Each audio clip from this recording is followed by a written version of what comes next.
He asked me for a paternity test while I was putting away dishes.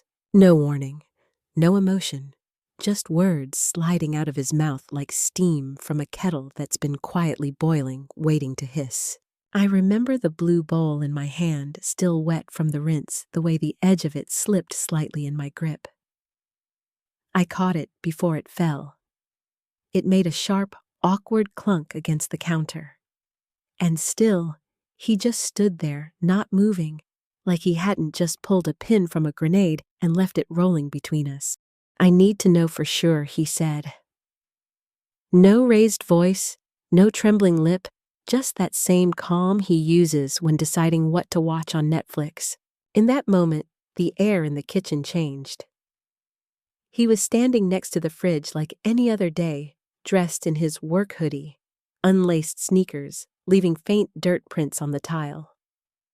But to me, he looked like a stranger in costume, somebody I used to know dressed up like my boyfriend of 3 years, my partner, the father of our child. I didn't respond at first.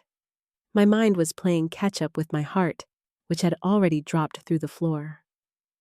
I stared at the counter, the bowl, the sponge, the kind of mess that usually annoyed me. I felt nothing for any of it. "You want a paternity test?" I asked finally. He nodded slowly. "I just need to be sure, babe. It's not about you. I need to know. It's not about me." That phrase echoed like a cruel joke. Because it's absolutely about me.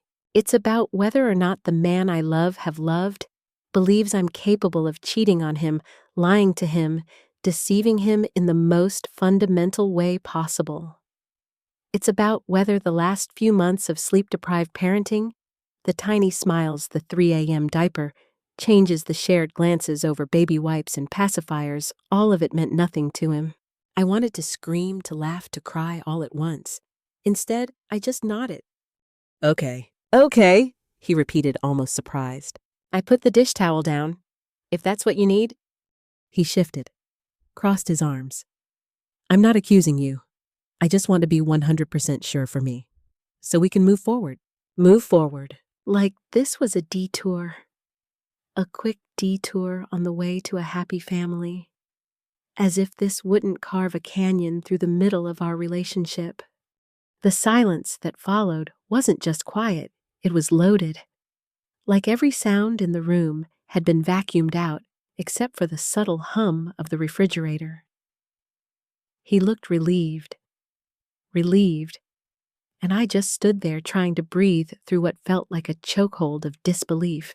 I replayed the months in my head, the baby shower, the hospital, the night our son came early and I squeezed his hand through contractions, the first time we laid our baby down in his crib, the way he kissed both of us goodnight like a man in awe.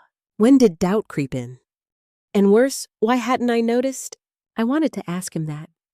I wanted to drill into the cracks and dig for the root of it, but I was afraid of what I'd find, and I already knew the answer. If he could ask this question, then part of him had already decided I might be capable of that betrayal. He just needed paperwork to prove it one way or another. That's what hurt the most. Not the test itself, not the logistics of it, but the simple, brutal fact that the man I trusted more than anyone else in the world didn't trust me. I'd never cheated, never even considered it. I'd never so much as flirted with someone else in a way I wouldn't proudly tell him about. If I saw someone attractive at the grocery store, I'd come home and laugh about it with him, because that's who we were: open, playful, transparent. Apparently that wasn't enough. He said he wouldn't go behind my back, that he'd wait for my decision. He even said he respected me, that this was just something he needed to do to feel secure. But when someone hands you a knife and tells you it's nothing personal, it still cuts just the same. I didn't sleep that night. I lay next to our son in his little bassinet and listened to the rhythm of his breathing, that sweet, fragile cadence that had become the heartbeat of my days. His tiny face relaxed in sleep, his little fist curled like he was holding the last threads of a dream. He looked like his dad, a miniature echo. The same chin, same sleepy eyes, same stubborn cowlick that made his hair stick up no matter how I smoothed it down. And yet here we were. The next morning, I couldn't even look him, my boyfriend, in the eyes. We went through the motions like a couple of coworkers sharing a kitchen. Can you pass the wipes? Did he finish his bottle? The kind of flat utilitarian exchanges that scrape against the nerves when there's so much left unsaid. And still he thought this was reasonable, logical, a grown-up decision. He didn't seem to realize that asking me for a paternity test was like tossing a grenade at the foundation of everything we'd built and asking me to admire the explosion for its symmetry. It's funny how betrayal doesn't always come in the form of screaming matches or lipstick on collars. Sometimes it arrives in the softest voice asking the cruelest questions. And now I was left with mine. What do you do when the person you love the most asks you to prove your integrity? You stop loving them back. Or at least you start trying. Our son looks exactly like him. It's not an exaggeration. I mean that literally. The first time I saw the baby's face fully red and scrunched fresh from the world, I saw his father in every single feature. The shape of the nose, the way his ears tilt slightly outward. That tiny birthmark on his shoulder, just like the one my boyfriend has, but swears doesn't count, because it's faded now. Even the way he scowls in his sleep. It's uncanny. I'd joked about it in the hospital. Guess I was just the rental unit, I said, holding our boy close. He laughed, kissed my forehead, and said, "Nah, you added the heart. He got that from you. Now I wonder what changed. Or if he was just pretending all along." It messes with your mind when someone doubts something so obvious. It's like standing in front of a clear blue sky and having someone insist it's raining. You start checking your own skin. You start second-guessing what your eyes have always known. There's a photo we have on the fridge, his baby photo. One of those professionally posed ones from the 90s where he's lying on a blanket wide-eyed and bald. Our son is that photo's sequel. No new characters, just an updated cast. And yet, here I am playing defense in a game I didn't sign up for. I keep replaying what led to this. Was it something someone said to him? A comment from a friend, a stupid joke that burrowed into his mind. Did someone plant a seed of doubt, or was it his own insecurity bubbling up after months of stress diapers and half-slept nights? It's hard not to spiral when trust is shattered so neatly without warning. But then, maybe there was a warning. Maybe the way he'd been quieter lately wasn't just fatigue. Maybe the way he looked at our son wasn't awe, but analysis. Measuring cheekbones, calculating resemblance, scanning for signs of betrayal, like a forensic detective with a bib in one hand. I thought we were adjusting well to parenthood. Yes, it's been hard. Yes, there were nights we argued about formula brands or how to swaddle correctly, but I thought we were aligned. Sleep-deprived, but still in love. The worst part is that I still love him. I wish I didn't. I wish I could flip that switch off like a light bulb, pack my feelings into a box labeled "Do Not Reopen" and move on. But love doesn't work like that. It sticks like glitter or guilt. And I can't stop remembering how proud he looked when we first brought the baby home. He carried the car seat like it was a crown. He took 1,000,000 photos. He made a playlist called Dad Vibes and played it during late-night feedings. Who was that man? Where did he go? And what did he see or think he saw that made him disappear? I don't want to believe this was brewing the whole time. I don't want to believe that every time he smiled at our son, he was secretly wondering if he shared DNA with him. Because if that's true, then every tender moment was a lie. And if it's not true, then it means his trust in me is so flimsy, it collapsed at the first gust of irrational doubt. Neither version feels better. I remember standing in the mirror one morning, holding our son on my hip. I was still healing sore in ways no one talks about. My body wasn't my own yet, but I didn't care. I was proud. Proud of this little person I helped bring into the world. Proud of the bond I felt with him. He looked at me like I was his whole universe.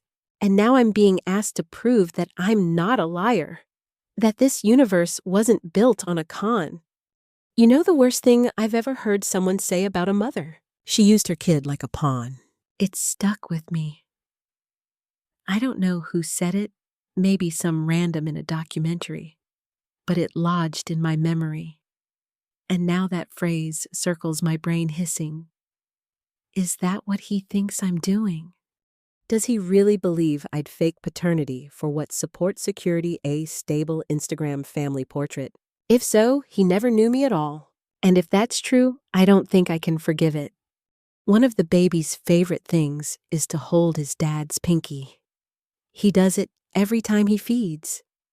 It's like he's anchoring himself to something familiar. Even now, when I watch it happen, I feel this soft ache in my chest. Because our son trusts him. Implicitly, unquestioningly. And that trust is beautiful, sacred. It deserves to be mirrored by his parents. It deserves to grow in a home where love isn't conditional on test results. He's too little to know what's going on. But one day, he might find out. And I'll have to decide how much of this story to tell him. Whether to sugarcoat it or lay it bare. Whether to say, your dad had doubts, or to simply say, we grew apart. Everyone in the family still argues whether it's better to protect kids from hard truths or to give them the full picture. Personally, I think truth is important, but only when it's age-appropriate and healing. Not all truth needs to be handed over like a hammer, so for now I protect him. I smile, I take photos, I sing lullabies, and when I look at his face, I try not to cry, because I know who his father is. I never questioned it for a second. And it stings, no it burns, that the man who is his father did. 3 years. 3 years of shared grocery lists, inside jokes, lazy Sundays, and whispered dreams at 2 a.m. when the world outside was too quiet to lie. That's how long we were together before our son arrived, before the cracks formed, before his doubt fractured everything we'd built. 3 years, and not once did I suspect he'd ever question my loyalty. If you'd asked me 6 months ago if we had trust issues, I would have laughed and pointed to the list of silly passwords we shared, the phone left face up on the couch, the way we gave each other space without suspicion. He was the first person I ever really let in. Fully. Walls down. Lights on. No mask, no version of myself carefully curated for approval. I told him everything. The good, the bad, and the ugly. Like the time I cried in a grocery store parking lot because I couldn't afford both gas and groceries, or how I used to fake confidence in high school by memorizing funny lines from sitcoms. I let him in, let him see the parts of me, even I wasn't sure I liked. And in return, I got someone who knew how I liked my tea. Someone who could finish my sentences, but chose to let me speak anyway. Someone who remembered the name of my first pet and joked that our kid should inherit it, who wouldn't want to be named after a guinea pig named Elvis. He made me feel safe. He made me believe in home again. Which is what makes this betrayal feel so surgical. Like he took a scalpel to the version of us I thought was real and sliced away the trust without so much as a tremble. I've been trying to figure out when the shift began. Was it during my 3rd trimester, when I was too tired to do much beyond shuffle from the bed to the bathroom and back again? Did he feel ignored, abandoned, invisible? Or was it something simpler, an insecurity he never spoke about? A doubt he fed quietly until it bloomed into something large enough to spill into our kitchen. It's wild how one moment can cast a shadow backward. Suddenly, I'm revisiting every conversation, every long pause, every time he stared a beat too long at the baby and then looked away. The night we assembled the crib, we ended up on the floor surrounded by tiny screws and confusing instructions. I was 6 months pregnant, and my ankles were the size of planets, but we laughed until we cried. I remember him pulling me close and saying, "We're gonna be great at this." He didn't say I. He said we. And now that we feels like a ghost in the room haunting every diaper change and feeding session, it's still there, mocking me with memories of unity that no longer feel true. We had our little rituals, Sunday pancakes, dancing badly in the living room to old R&B songs, watching crime documentaries and pausing every 10 minutes to guess who did it. We even had a running list of baby names in a shared note, most of them jokes like Tater Tot or Captain Meow. It wasn't perfect, of course. We fought about dumb things, whether almond milk was a scam or who left the cap off the toothpaste.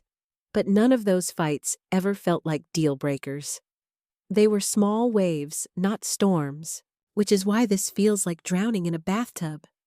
The betrayal is quiet, contained, but just as lethal. I keep flashing back to his voice that day. The way he said it, like it was logical, reasonable, like it was some checklist item for responsible fatherhood. That's what makes it worse. It would be easier if he'd shouted, if he'd thrown accusations or insulted me. At least then, I'd have a clear villain to point to.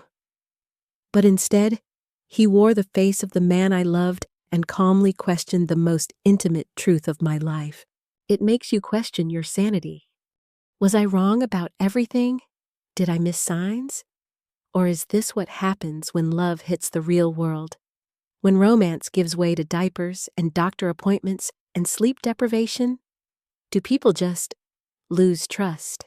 I once read that love isn't built in grand gestures, but in tiny, consistent acts. Washing the bottle at 2 a.m. without being asked, leaving a note in the lunch bag, rubbing your partner's back when they don't ask because you know they need it. We had those acts.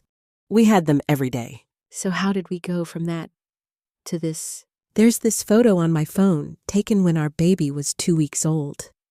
My boyfriend's holding him shirtless, skin to skin, and the look on his face is pure awe. He looks like a man who just discovered magic, like someone who would fight the world to protect what he's holding. And now he looks at that same baby and sees a question mark. It's like he took all that love and stuffed it into a filing cabinet labeled pending DNA results. I want to scream. You held him. You named him. You rocked him to sleep when I was too exhausted to move. Don't you remember that? Don't you remember us? But I don't say it. Because if he needs a test to confirm what love already knew, maybe the problem was never me. Maybe the problem was always the story he told himself when no one else was watching. It happened by the sink, the moment my heart broke in the quietest way possible. No screaming, no slammed doors. Just water dripping from a sponge, a bowl in my hand, and the man I love casually questioning my integrity like he was ordering takeout. I can't get the image out of my head. The faucet was still running. The last plate clinked into the rack. His keys jingled into the little bowl we kept by the door. And then, with the same tone he might have used to ask what we were having for dinner, he said, "Hey, I've been thinking. I want to get a paternity test." I didn't even turn around at first. I thought I'd misheard. Maybe he'd said something else, something equally absurd, but not life-altering. But no. He repeated it slowly, like I was the one who needed clarification. I just need to be sure. I'm not saying you did anything. It's just something I need. I remember blinking at the tile backsplash. It had little pale blue flowers on it. One of those random designs that never mattered until that moment. I stared at those flowers like they held some secret meaning, like they could offer an explanation for the surreal shift in reality. You ever have a moment where your body freezes, but your mind races? That was me. Every cell in my body screamed. What the hell is happening? while I stood there like a mannequin dish towel in hand, heart thudding against my ribs. I turned around slowly, as if sudden movement might spook him. He looked normal. Annoyingly normal. Hoodie zipped up halfway, phone still in hand, scrolling through something like this was just another Tuesday night. "You're serious?" I asked. He nodded. And there, it was the cold, unmistakable reality that he didn't trust me. That he had been sitting with this thought long enough to say it out loud. That he didn't think it would hit me like a wrecking ball. I almost asked him why. But I didn't want to give him the satisfaction of thinking I owed him a defense. I didn't want to start listing every second we'd spent together, every sacrifice, every sleepless night. I didn't want to say, "Look at our son's face." Because if love and facts weren't enough already, what good would a checklist be? Instead, I asked him what made him bring it up now. He shrugged. I just couldn't stop thinking about it. I figured it's better to get it out of the way so we can move on. Move on. Those two words again. Like trust was a speed bump we could flatten with paperwork. I remember suddenly feeling cold even though the kitchen was warm. Like someone had turned down the thermostat inside my chest. I said nothing. Just stood there gripping the edge of the sink like it was the only thing tethering me to reality. He tried to soften it. Said things like, "It's not personal, and this doesn't mean I don't love you." That's the thing about betrayal. It's always wrapped in soft words, always dressed up in concern, logic, or love. But love doesn't sound like suspicion. It doesn't sound like an accusation disguised as a question. It doesn't sound like a man asking you to prove something you never asked to be doubted about in the first place. I remember laughing. Just once. A sharp, bitter thing that escaped my throat before I could stop it. "You want to test fine," I said. I think he was surprised I agreed so quickly. He probably expected a fight. Maybe he even wanted one, something explosive to justify his doubt. But I gave him silence. Cold, echoing silence. He nodded again, like this was an errand we were now scheduling. "I'll look into it. I won't do anything without your consent." How considerate. I stood there for a long time after he left the room. Dishes still damp. A baby monitor buzzing softly on the counter. My feet numb against the tile. I didn't cry. Not then. I just stood there and listened to the sound of something invisible unraveling.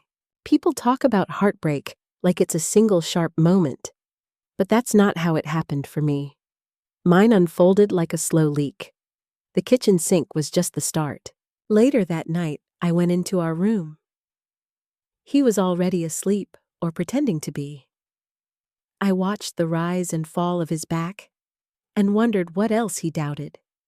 Had he always looked at me with suspicion tucked beneath the surface? Had he smiled at me in one moment and questioned me in the next? It's a strange kind of loneliness, sleeping next to someone who sees you clearly but still doesn't believe in you. I lay down, closed my eyes, and tried to remember what it felt like to feel safe. Not just physically, but emotionally. The kind of safety where you don't have to guard your words, your actions, or your truth. But that kind of safety, once broken, doesn't come back easily. It flickers, hesitates, hides under the surface like a wounded animal. The next morning, I made breakfast. I scrambled eggs, toasted bread, heated milk. He walked into the kitchen and kissed me on the cheek like he hadn't detonated our relationship 12 hours earlier. I played along, smiled, passed the butter. We fed our son together the same way we had every other morning. But something was different. I was different. Because once you've been asked to prove your faithfulness with a swab and a lab result, you start preparing for a future where you're alone. I began to imagine that future right then as I cleaned up breakfast. A small apartment, just me and my son. Quiet nights with board books and lullabies. Peace, maybe. Even if it came at the cost of a family I thought I'd keep forever. Everyone says relationships are built on trust. But no one talks about how fragile that trust really is, how it can shatter, not with a shout, but with a single sentence spoken over a drying rack and the hum of the fridge. There's a kind of anger that doesn't yell. It doesn't slam doors or throw dishes. It doesn't scream in your face or write long, capitalized texts. It sits quietly in your chest, like a coiled rope, tight controlled, waiting. I've been living with that kind of anger ever since he asked for the paternity test. At first, I thought I was just sad. Grieving, really. But the more I sit with it, the more I realize it's something else entirely.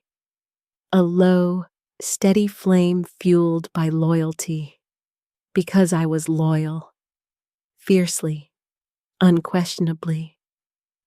And now that loyalty feels wasted, it's a bizarre thing to feel betrayed for something you didn't even do. There's no crime, no affair, no secret lover in the shadows. And yet, I've been treated like they're as interrogated with soft voices and suspicious eyes. The betrayal isn't just in the question, it's in the assumption. In the fact that he looked at me, the woman who's been by his side for 3 years, who carried his child, and saw doubt. You want to know the cruelest part. He thinks this is reasonable. He really believes that asking for a paternity test is some kind of rational adult move. That it's separate from love. That it's a checkbox on a life insurance form. Like he's not accusing me of anything, he just wants to be sure. Sure of what? That the child he helped create, named fed and soothed through colic, is his. It's not just insulting, it's infuriating. Because while he was busy doubting me, I was defending him. To my friends who said he wasn't helping enough. To my sister who raised her eyebrow at how often I had to ask twice. To my own doubts in the middle of the night when I was up for the 3rd time and he was snoring through baby cries. I covered for him. I softened his edges. I explained away his distance, his short temper, his forgetfulness. It's just stress, I'd say. He's doing his best. We're both tired. But I never doubted his character. I never questioned whether he was the father. Because that's what love is supposed to do. It believes the best in someone, even when things are hard. And I did that for him. He couldn't do the same for me. That's what makes me angriest. The imbalance, the hypocrisy, the way he expected me to carry everything, our child, our future, our relationship, and then dropped this suspicion in my lap like it was no big deal.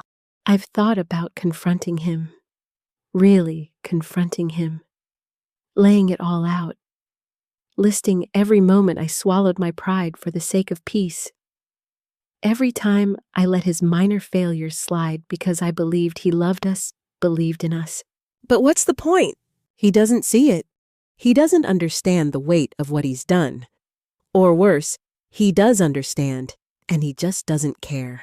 One night, after putting our son to sleep, I sat on the couch and stared at our bookshelf.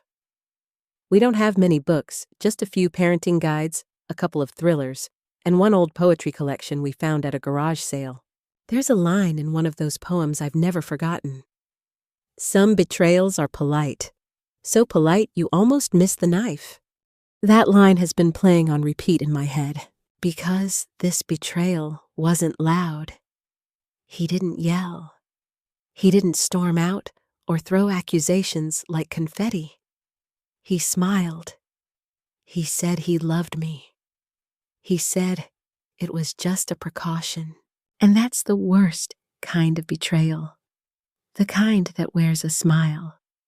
The kind that hugs you while sticking a dagger between your ribs. Everyone in my family has a theory about betrayal. My grandmother used to say it was worse than death because death is final, but betrayal leaves you alive to feel the loss every single day. My brother says betrayal is just expectation meeting reality at the wrong time. I think betrayal is when someone you love chooses suspicion over faith and then expects you to forgive them for it. There's no returning to what we were. Even if the test comes back confirming what I already know, that he's the father, it doesn't erase the fact that he asked. He planted doubt in a place that should have been sacred. And what kills me is that I still find myself making his tea in the morning, adding just the right amount of honey. I still fold his laundry. I still buy his favorite snacks without thinking. Because love doesn't disappear in sync with anger. They run parallel for a while. But every time I stir his tea, I think, why am I still doing this? The answer is complicated. It's inertia. It's routine. It's the echo of the woman I used to be, the one who believed in this partnership, this family, this man. But that woman is fading. She's being replaced by someone sharper. Someone who sees the cracks.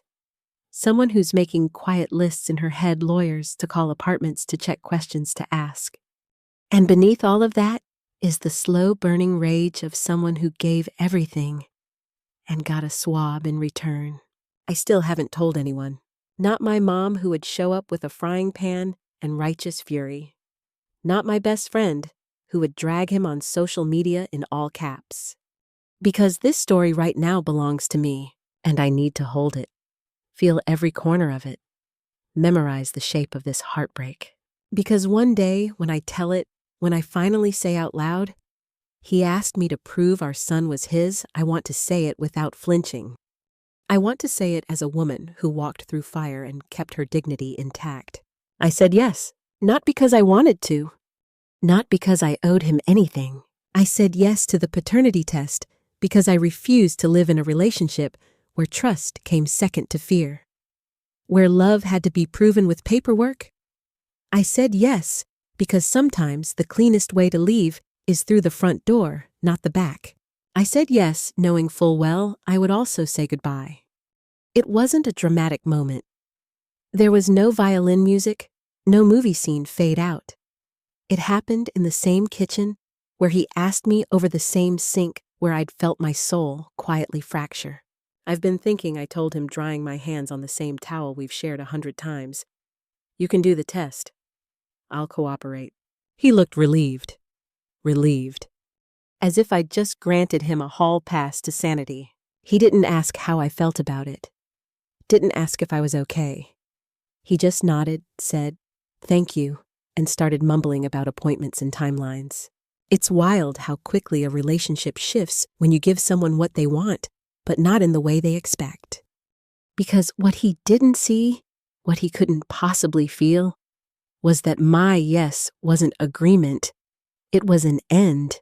A quiet, deliberate ending wrapped in consent. The rest of that day was oddly calm. We fed our son. We cleaned the living room. We watched a documentary about orcas that neither of us had the energy to follow. But beneath the surface, I was already moving out mentally, emotionally, minute by minute. I began drafting my plan. A custody lawyer, a rental budget, a checklist of documents I'd need. I wasn't rushing, but I wasn't wasting time either. I'm not the kind of person who makes decisions like this lightly. I used to be the girl who cried over missed texts, who second-guessed herself when someone was cold for no reason. I gave people the benefit of the doubt like it was candy. But motherhood rewired me. It made me stronger, sharper. And now I'm a mother who has to protect not just my son, but the kind of life I want him to grow up in.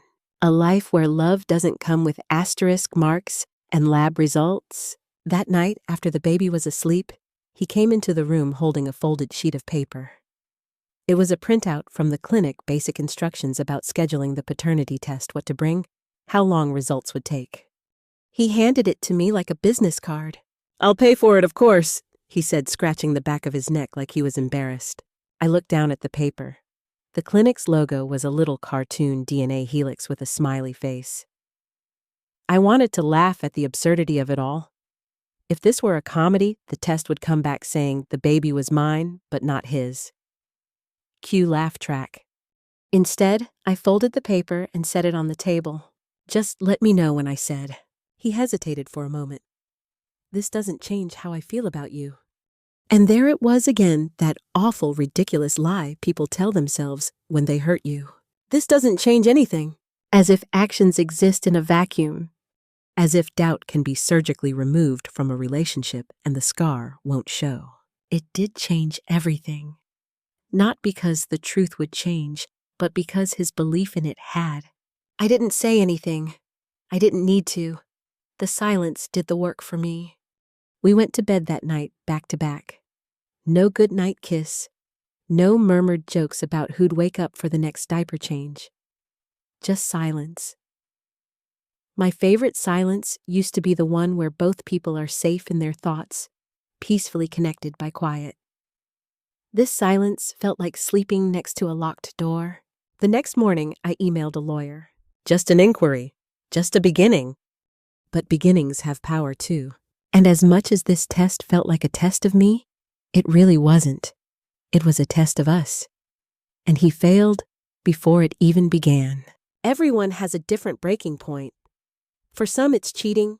For others, it's violence or lies or betrayal. For me, it was this moment, the moment when my truth wasn't enough. The funny thing is, I don't even care about the test itself. I know what the results will say. Science doesn't scare me. What scares me is that he needed science to believe me. And once someone stops believing you, what else is left? I started organizing my documents during nap time. Birth certificate, insurance. I created a folder on my laptop called Plan B.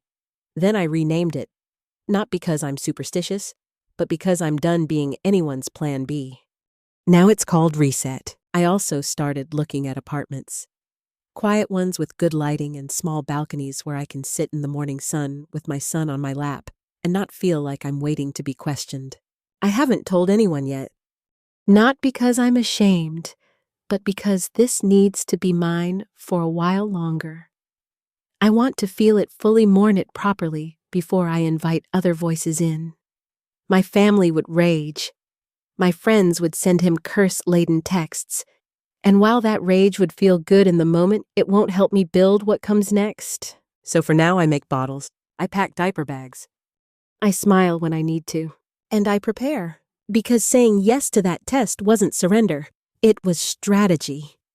It was the final gift. I'm giving him the chance to confirm what he should have believed from the beginning. After that, I'm done giving.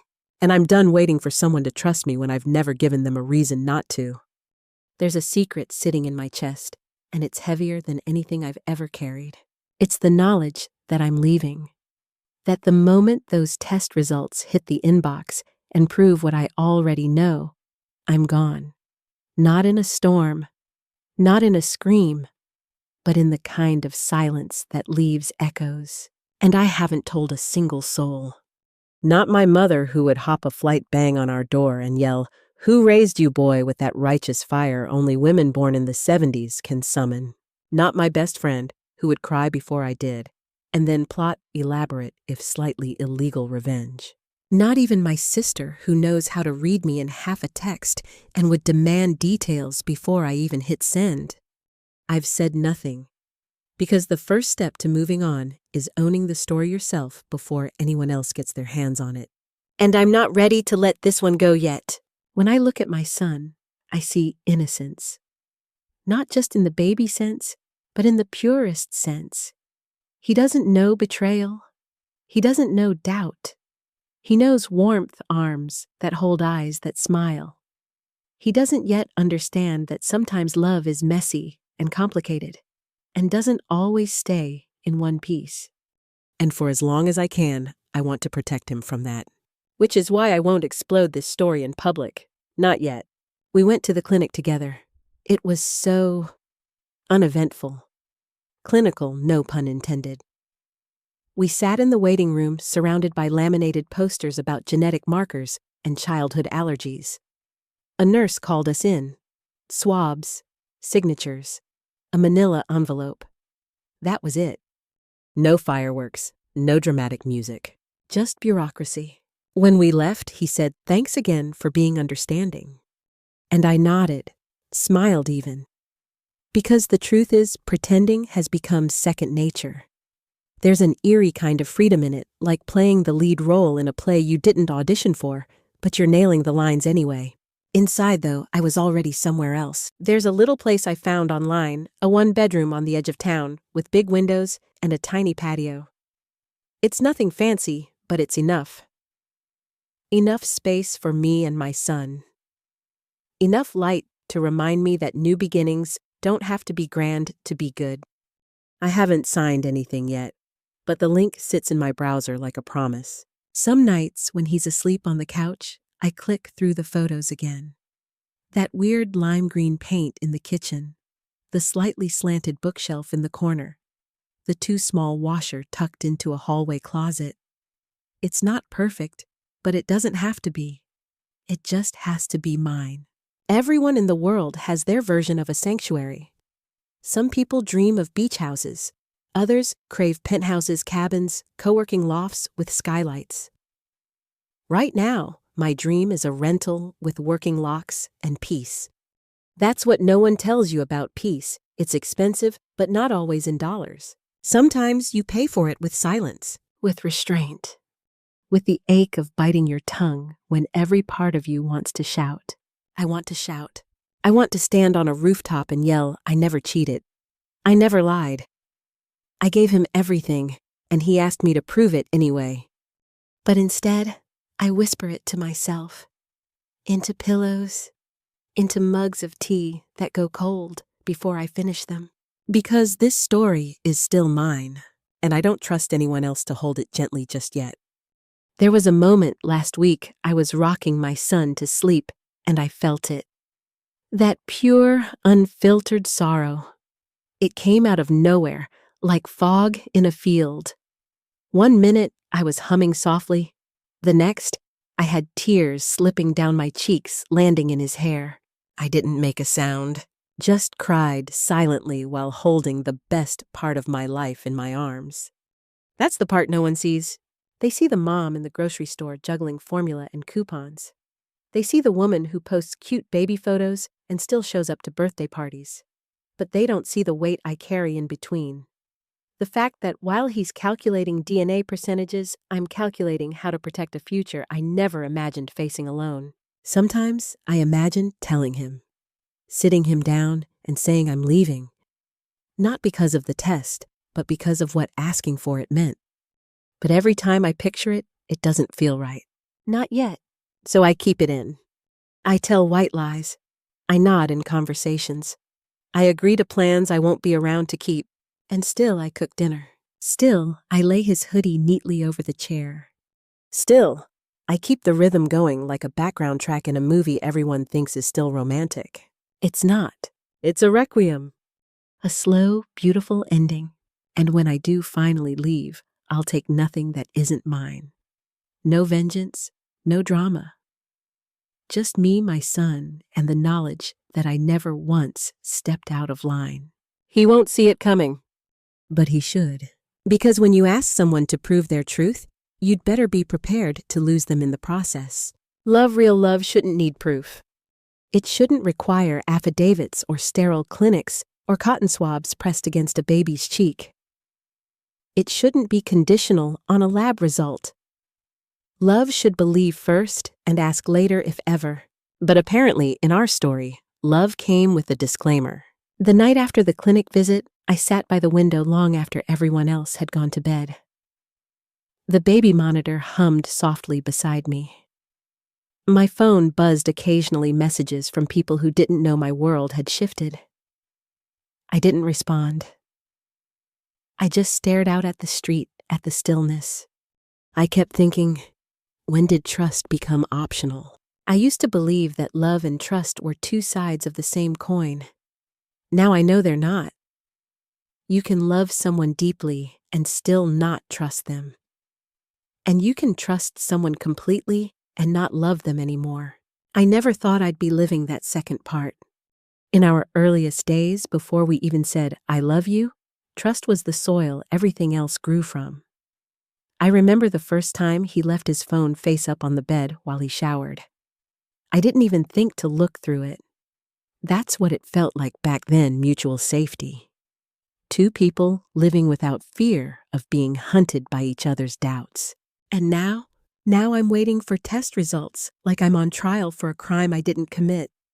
Do you know how strange it feels to parent alongside someone who doesn't trust you? It's like running a relay race with someone who hands you the baton, then accuses you of cheating halfway through the track. I've started noticing little things. His eyes lingering on our son a second too long. The way he seems to watch me not lovingly, but analytically. Like he's still searching for something even after the test. That's what truly scares me, not the doubt itself, but the idea that he might never stop doubting. Even when the results come in and confirm he's the father, will he feel relief? Or will he look for the next thing to question? It's a terrifying thing realizing the person beside you might always be waiting for you to slip. And still, I love him. God help me, I still love him. In that stubborn, ridiculous way, love sometimes clings, even when it has no business doing so. It's softer now, less blinding, but it lingers. Sometimes I find myself remembering the better moments, the real ones. Him carrying our sleeping son into the bedroom like he was holding treasure. Him rubbing my shoulders while I pumped milk, not saying anything, just being there. Him reading parenting blogs at 2 a.m. and trying to pronounce meconium like it was a Harry Potter spell. And I wonder, was that real, or was I just projecting goodness onto someone who never fully saw me? Everyone in my life has always said, if he's worth it, he'll never make you question your worth. But no one tells you what to do when you realize that too late. I think the saddest part is that I'm not even angry anymore. The fury burned bright for a while, but it's cooled now into something quieter. Resignation, maybe. Or clarity. Clarity that this isn't how love is supposed to feel. Love is supposed to be the warm light you walk toward, not the courtroom you defend yourself in. And yet, here I am answering unspoken accusations with patience I didn't know I had. The other day, we went to the park. Our son's first time on the baby swings. I took 100 pictures. He squealed with laughter every time the swing moved, legs kicking like he was trying to fly. It should have been one of those pure moments, and it almost was, but I caught him watching me. Not in the way he used to. Not with admiration or joy, with calculation, with curiosity, like he was trying to figure out if I was faking this too. I almost asked, "What are you looking for?" But I already knew the answer. He was looking for proof of love. But love isn't a spreadsheet. It's not a test result or a receipt. Love is the 1,000 invisible things people do every day, like brushing hair out of someone's eyes, or remembering to buy their favorite cereal, or whispering, "It's okay, we've got this," when the baby won't stop crying. I've done all of that, and it still wasn't enough. So now I hold tight to what is enough. My son's smile, the softness of his cheeks against mine, the way he reaches for me in a room full of people, because he knows I'm his safe place. That's real. That doesn't need proof. And when the results arrive, and they will, I'll nod. I'll say nothing. I'll let the paper speak for itself. But I won't stay, because while love shouldn't need proof, I do. I need proof that the man I love respects me, trusts me, sees me. And if he can't give me that, then he doesn't get to keep me. I will pack our things. I will kiss my son's forehead and say, "We're going somewhere we don't have to be doubted." And I won't raise my voice, because sometimes the most powerful thing you can say is nothing at all. Just watch me walk away. There's a to-do list in my notes app that looks deceptively ordinary. Lawyer consultation, rental listings, budget spreadsheet, pediatrician transfer, storage boxes. But each bullet point carries the quiet weight of my exit. My real plan unfolding behind the same smile I've worn since he asked for that test. It started small, just a thought. Then a name one lawyer recommended in a parenting form. Then a phone call during a grocery run where I pretended I was asking about daycares. I spoke low near the eggs. No one in aisle 5 knew I was planning a split between cartons of almond milk and canned corn. The consultation was short but sharp. The woman on the phone had a calm, competent voice. The kind that makes you feel like you're not crazy for doing something hard. I didn't tell her everything just enough. She said I was smart to wait for the test results first. That those results, when they arrived, would make my next steps easier. Easier. What a word. Nothing about this feels easy. But it feels right. And once something feels right, after weeks of feeling so wrong, you hold on to it like a rope in a flood. At night, when he sleeps, I go into research mode. Apartments, daycare options, transportation routes. I have 3 places bookmarked, one near the pediatrician, one near a park, and one that just has really nice light in the mornings. I can't afford luxury, but I can afford calm. And I'm learning those aren't always the same thing. I've also started slowly gathering the things I'll take with me. A few outfits for the baby, my documents, some sentimental things. It feels weird packing in secret like I'm planning an escape from a house that isn't technically a prison, but sure feels like one sometimes. I've been stashing items in a duffel bag in the trunk of my car. He hasn't noticed. Or, if he has, he hasn't asked. Maybe he's too busy refreshing his inbox waiting for the test results. Maybe he thinks everything's fine because I still laugh at his jokes and say goodnight like I used to. But the truth is, I've already left in my heart. He just doesn't know it yet. Everyone in a broken relationship has that one moment where they cross a line internally. A point of no return. For me, it was the day I Googled temporary custody schedule for infants. It felt surreal, like I was reading someone else's future. But it was mine.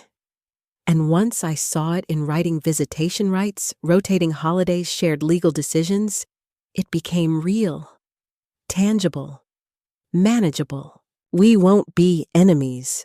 I won't allow that. For our son, I will co-parent with Grace. I will bite my tongue in courtrooms. I will answer his calls when it's about our child. But I will not be his partner. Not again. That version of us ended the moment he decided doubt was more reasonable than love. I've practiced the conversation in my head. The results are in. You're his father. I'm leaving. I've found a place. I'll send over the custody papers soon. I hope we can raise him with peace. I imagine his face. Shock first, then guilt, then the inevitable backpedal. We can fix this. I didn't mean to hurt you. But intentions don't erase impact. I've said that line to myself 100 times, intentions don't erase impact. Because he'll mean it, probably. He'll feel sorry. But that doesn't rebuild trust. Sorry doesn't reverse the fact that he put me on trial in my own home. And I won't raise my son in a home where love has to be verified with lab work. He deserves better. So do I. The baby senses things, too. He's not old enough to understand tension, but he knows comfort. And I've noticed how often he clings to me now, how he burrows into my chest like I'm the last safe place in the world. Maybe I am. And maybe that's what's guiding me through all of this, the knowledge that I am his safety net. I can't be unraveling at the same time. That doesn't mean I don't cry. I do. Last night, I cried in the bathroom while brushing my teeth. It snuck up on me like a hiccup with a history. One moment, I was scrubbing plaque. The next, I was leaning over the sink toothbrush, still foamy tears falling soundless. The kind of tears that aren't about sadness anymore, but release. Afterward, I looked at myself in the mirror and whispered, "You're doing the right thing." It felt weird at first, talking to myself like that. But no one else is saying it, and sometimes you have to be your own chorus. The truth is, he still thinks we're okay. Because I've kept the peace. I've kept the schedule. I haven't lashed out. I've given him every opportunity to be decent in this process. And maybe on some level, I did that so I could leave clean. With no regrets. With a story I could tell my son someday. Truthfully, I tried. I really did. Everyone still argues whether it's better to rip the Band-Aid off or peel it slow. Me, I've been peeling, quietly, carefully, making sure I have every piece of myself gathered before I walk out the door. Because once I do, there's no going back. And I want to be sure, more sure than he ever was. The results came in on a Thursday. Plain subject line, paternity test results, confidential. It showed up in his inbox at 9:12 a.m., and for some reason, I knew the moment it arrived. I was sitting at the kitchen table feeding our son, and he came in holding his phone like it had just confirmed the secrets of the universe. "Hey," he said, voice light, almost casual. "It's here." I didn't flinch. I looked down at the spoonful of mashed banana and guided it to our son's open mouth. He made a happy gurgle and smeared banana all over his cheek. A normal Thursday in every way but one. I wiped his mouth gently, then met my boyfriend's eyes. "Well, I asked." He swallowed. His Adam's apple bobbed like he had something stuck there. "You were right," he said. "Of course. It says I'm the father. 99.9999%. He laughed nervously like that decimal could smooth over everything. As if those digits somehow had the power to rewind time. Fix trust. Unmake the moment in the kitchen when he doubted the only truth that ever mattered. I didn't laugh. I just nodded. "Glad we've cleared that up." He looked unsure, like he didn't know if I was being sarcastic or sincere. But I wasn't trying to be either. I was just tired of defending myself, of pretending I didn't already know where this was heading. He started talking, saying how sorry he was, how he just had this moment of doubt, how he didn't mean to hurt me, that he never really believed I cheated, he just needed reassurance, that it was nothing personal. Nothing personal? That phrase again. Like the deepest cut could be impersonal. Like asking someone to prove their innocence doesn't change the way they see your face forever. I stood up and walked into the bedroom, opened the drawer, pulled out the folder marked Reset, walked back into the kitchen and placed it gently on the table beside the now silent phone. "I'm moving out," I said. He blinked, confused. "Wait, what?" "I've already spoken to a lawyer," I continued, calm as water. "I've got a place. Custody plans in the works. We can do this peacefully. But I'm done here." His mouth opened, closed, opened again. "You're leaving," he said, as if the very idea had never occurred to him. As if I'd just pulled the rug out from under a castle built on suspicion. "Yes," I said. "I've been leaving for weeks. You just didn't see it." He started pacing arms, flailing slightly, voice rising in disbelief. "But we can talk about this. We can fix it. I said I was sorry. What more do you want from me?" I looked at him, and for the first time in months, I saw him clearly. Not the man I once loved. Not the father of my child. Just a man who chose doubt over faith. Who asked for proof instead of believing in the life we'd made together. "I don't want anything from you," I said. "I wanted trust. You chose paperwork." He kept insisting he didn't mean it that way. That it was just a moment, a blip. That it didn't define us. But it did. It defined the way I look at him now. The way I think about love, about loyalty, about how easy it is for someone to ask for something that can't be taken back. Our son started to fuss. I scooped him up, held him against my chest, and felt his heartbeat slow against mine. He didn't know what was happening, but he knew me.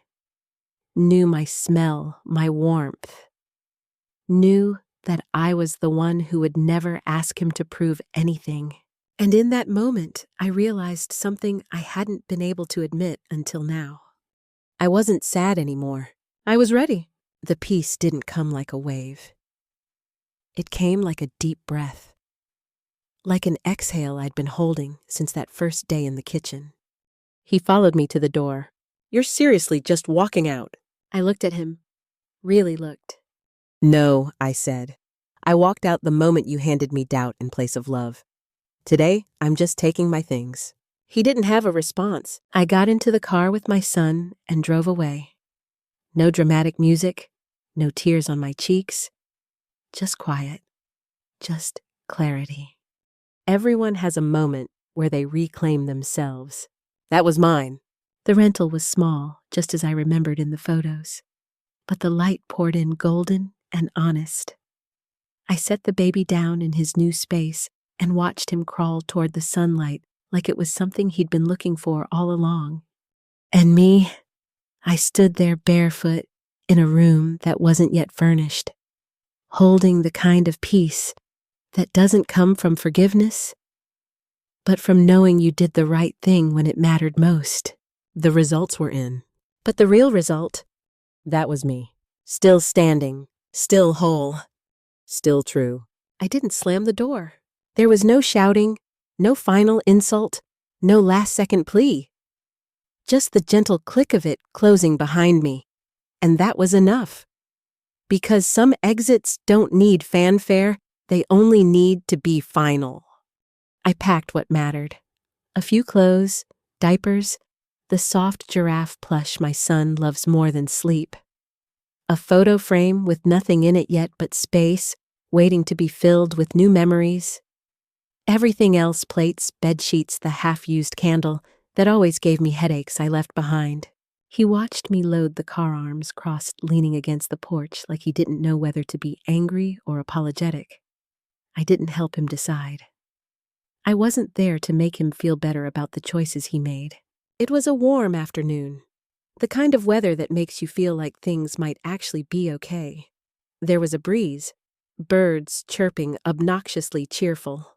My son cooed in his car seat like it was just another adventure. And maybe it was. He asked one more time, Are you sure this is what you want? I didn't respond. Because the answer wasn't his to receive anymore. That door, the one between us and not us, had been closing inch by inch ever since he uttered the words paternity test. He just hadn't noticed until it clicked shut. Everyone imagines breakups as explosive, don't they? Suitcases flung downstairs, dishes, breaking a dramatic exit under rainfall. But this was quieter. It was dignity in motion. A goodbye that didn't need to be loud to be final. I drove away with the windows down. Not for the breeze, but for the silence. It felt cleaner that way, like I was shedding the stale air of a house filled with unspoken tension. We arrived at the new place mid-afternoon. The sun stretched long shadows across the floor. My son giggled when I placed him in the center of the empty room like he could feel the difference too. This wasn't just a new home. It was proof that trust not biology makes a family.